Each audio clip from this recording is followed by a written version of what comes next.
Maryland waxay xornimada ka qaadatay boqortooyada Ingiriiska oo gumaysan jiray 26 Juun 1960 goobtan aad iminka aragtaana waa beerta xorriyadda ee magaalada Hargeysa waxaana habeenkaas ay Somaliland ku biirtay beesha caalamka iyada oo ah dal madax bannaan balse waxay 4 casho kadib la midowday koonfurta Soomaaliya oo iyana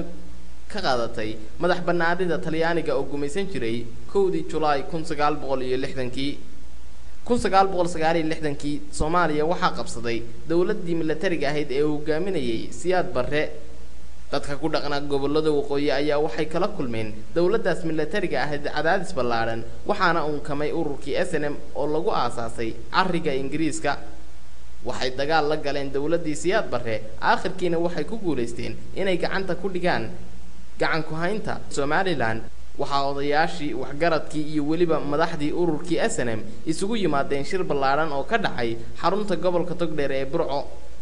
shirkaas waxaa 18 May 1991 lagu go'aansaday in Somaliland ay ka madax bannaanaato ama ka go'do koonfurta Soomaaliya waxaa xilligaas lagu doortay madaxweynihii ugu horeeyay ee Somaliland yeelato Allah u naxariistay Cabdiraxmaan Axmed Cali Cabdiraxmaan Tuur xilligaas wixii ka dambeeyay Somaliland waxay dhisatay ciidan qaran golayaal qaran axsaab qaran iyo waliba dastuur ay gaar u leedahay dhinaca kale waxay Somaliland samaysatay calan u gaar ah haddaba maalintan la xusayo 18 May taariikh ahaan halkaas ayay ka soo jeedaa aynu u soo noqono ama u soo gondadegno 18 May ee 2008 waxaa sidaan hore idinku soo baahinay maanta Somaliland ka dhacay isu soo bixi ugu ballaadhnaa ee abid ka dhaca Somaliland waxa beerta xorriyadda isugu yimid 10,000 oo qof waxa codbaahiyaal lagu rakibay suuqyada magaalada Hargeysa iyadoo ay ku soo xoomeen dad aad u tiro badan oo dhageysanayay khudbadda madaxweynaha Somaliland mudane Daahir Rayaale Kaahin xafladaas ballaaran ee maanta kadib waxa xalay xarunta madaxtooyada Somaliland lagu qabtay xaflad ballaaran oo ay ka soo qayb galeen madaxweynaha Somaliland mudane Daahir Rayaale Kaahin madaxweyne ku-xigeenka Somaliland mudane Axmed Yuusuf Yaasiin marwada koowaad ee Somaliland Marwo Hudo Barkhad gudoomiyaha maxkamadda sare shir gudoonka golayaasha qaranka axsaabta mucaaradka ah shaqaalaha cadaanka ah ee hay'adaha caalamiga ah wasiiro xildhibaano iyo fanaan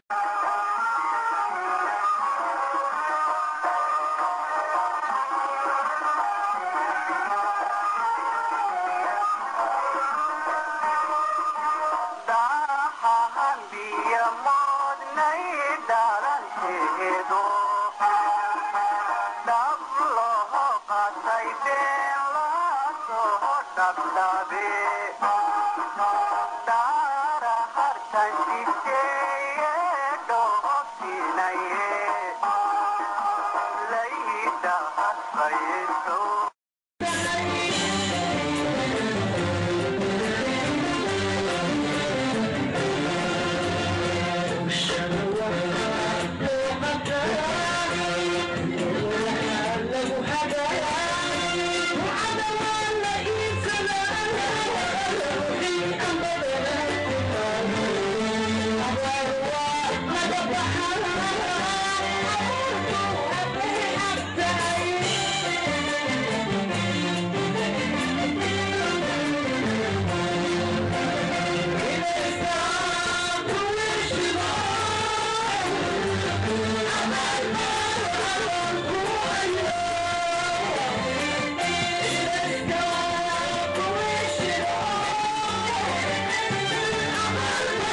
قامنا المدوبي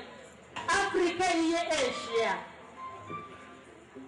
أفريقيا هي إيشيا يوروب هي أمريكا استراليا جامعة عربة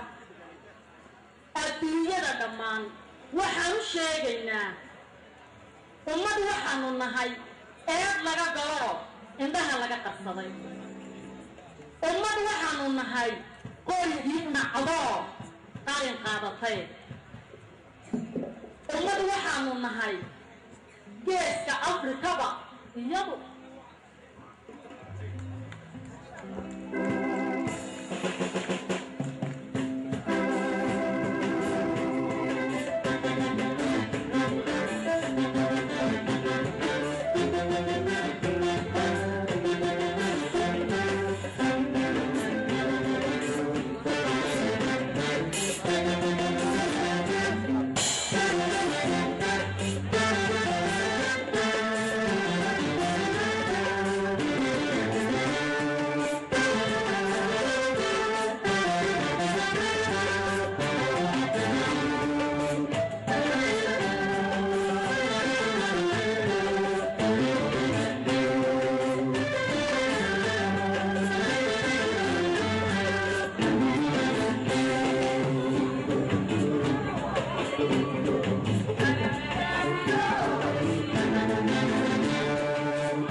Laga